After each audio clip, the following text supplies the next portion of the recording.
The contents of this podcast are solely for the purpose of sharing some interesting and unusual information and make no claims of any historical authenticity for the same. The listeners are free to make their deductions and inform us of any added information they may have regarding the story.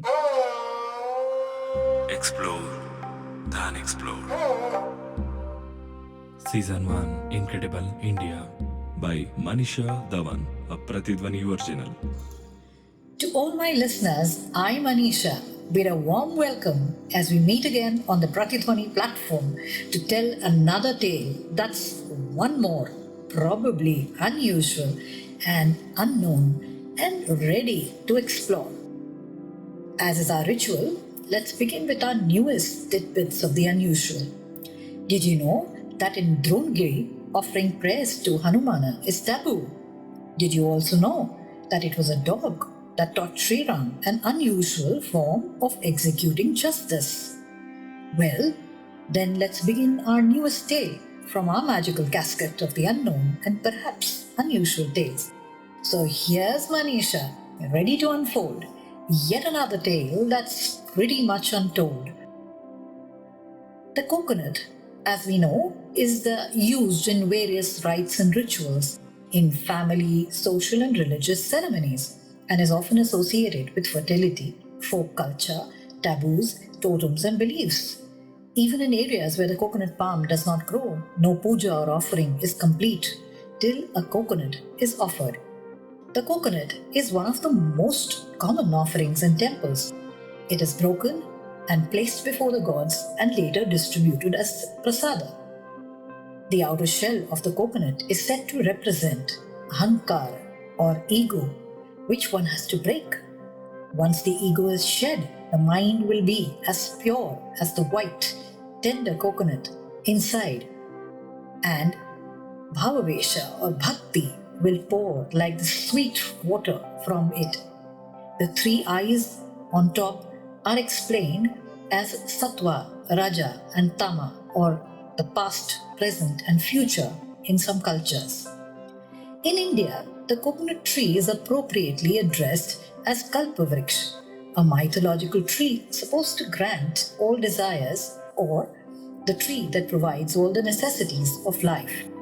In Sanskrit literature, the miraculous powers of this great tree are described in detail. It can offer to its devotees health, wealth, and prosperity. It was a product, it is said, of the churning of the ocean by the gods and demons, and ultimately was said to have been taken by the gods to heaven and planted in Indra's garden. Shrifal, or the coconut palm, has often earned a higher status than even the family cow to a large part of the world's population. Its special significance is evident from the epithet Shrifala, meaning God's fruit. In itself, it is an independent object of worship, so much so that in many parts of the world, it represents the house spirit and is also worshipped sometimes as the family god. As is obvious, the coconut holds great significance, and hence the thought of its origin on earth arouses great curiosity.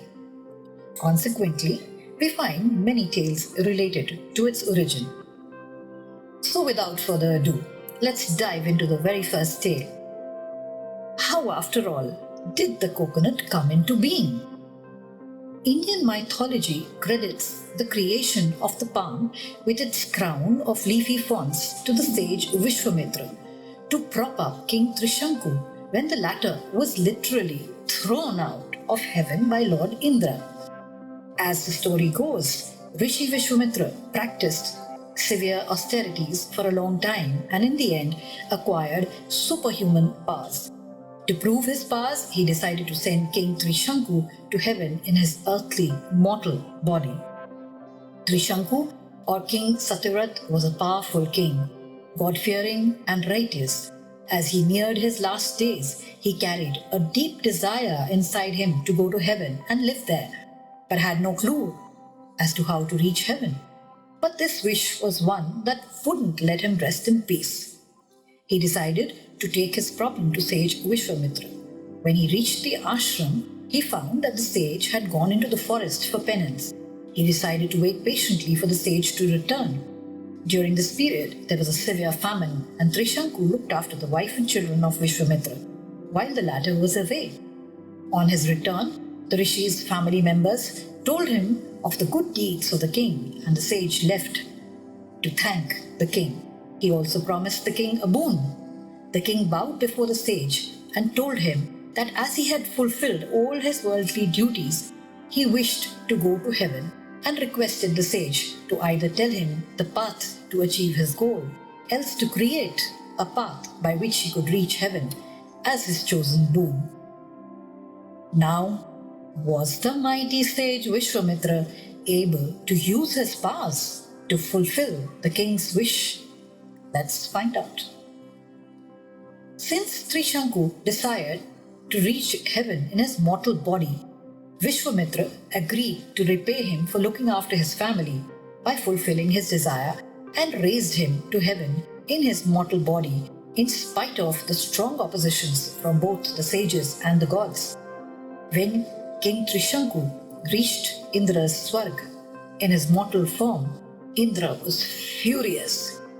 How could a mortal reside in his domain, in his mortal body, where only souls were permitted? Feeling annoyed at the audacity of Rishi Vishwamitra, he hurled the body of the king out of the heavens. When sage Vishwamitra saw this happen, he was angry. His efforts were for nothing. For the king's body to come back to earth would not only have meant an insult, but also an acceptance of defeat at the hands of Indra. So Vishwamitra used his magical powers again and stopped the king from falling onto the ground. After much debate, a peaceful solution was found. The sage built a parallel heaven above the earth and below heaven, over which Trishanku was allowed to rule and live. This resulted in King Trishanku being suspended in the air. Now the sage was worried that this parallel heaven may not fall at any time. So to support this new heaven, Vishwamitra put a pole under it. As time passed, the pole became the coconut palm, which is as straight and unbranched as the pole which sage Vishwamitra had taken to stop the further fall of the king. Trishanku's own head became its fruit, with his beard as the coconut's fiber, and his eyes seen if the fiber was parted. Thus, this is said to be how the coconut came into being on earth. It may be further known that according to another myth, all the seers or rishis used to sacrifice a goat in the times of the past in order to ward off evil forces during the religious rituals. As time passed, this practice of animal sacrifice became obsolete and religious rituals became peaceful and non-violent. Cause no harm, do no injury applied to all living beings, including all animals. So the coconut became an offering to gods and goddesses, as it symbolically represented the human skull. Thus the coconut replaced the sacrifice, and ever since the coconut, called Shrifal or the fruit of luster, became an ever-present motif in India's cultural life. The people of Kerala also have an interesting folk tale that explains how the coconut tree came to be and how the coconut got its face. So here's the tale. There was once a young fisherman who was unable to catch a single fish. He tried every way he knew, but none of them succeeded. The young man not only became poorer and hungrier, but also became the laughing stock of the village. This filled him with despair, and he decided to learn some magic that would help him to catch fish. He went to a famous magician who taught him how to remove his head from his body. Soon the young man started going to the beach late in the evening when all the other fishermen returned to their homes with their daily catch. He would then hide behind some rocks, take his head off from his body, and dive into the water. The fish, amazed at the sight of a headless man floating in the sea, would swarm around him curiously.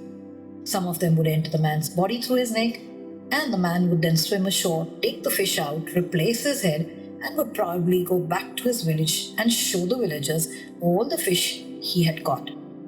After a few days, the villagers began to wonder how the young man was able to catch so many fish every day without using fishing nets or rods. One day, a curious little boy followed him to the beach and watched as he pulled off his head and dived into the water. The little boy quickly ran forward, picked up the man's head and threw it into a bush. When the man came out of the water, he could not find his head. He searched for it frantically but could not find it. Then, because his magic was running out, he threw himself back into the sea and became a fish himself. The curious little boy brought all the villagers to the beach to show them the man's amazing head. But when they got to the bush where he had thrown the man's head, they found that it had already grown into a tall and slender palm with nuts on it. Each nut had the man's face on it, and that's how the coconut tree was created. Well, so these were some of the stories regarding the appearance of the coconut on earth. The coconut that is now to be found in every Indian ceremony and ritual, you may find strange to know, was rather poorly known in many parts of India before the 6th century BC. Later, during the times of the Agni Purana and the Brahma Purana, it became a requirement in religious rites.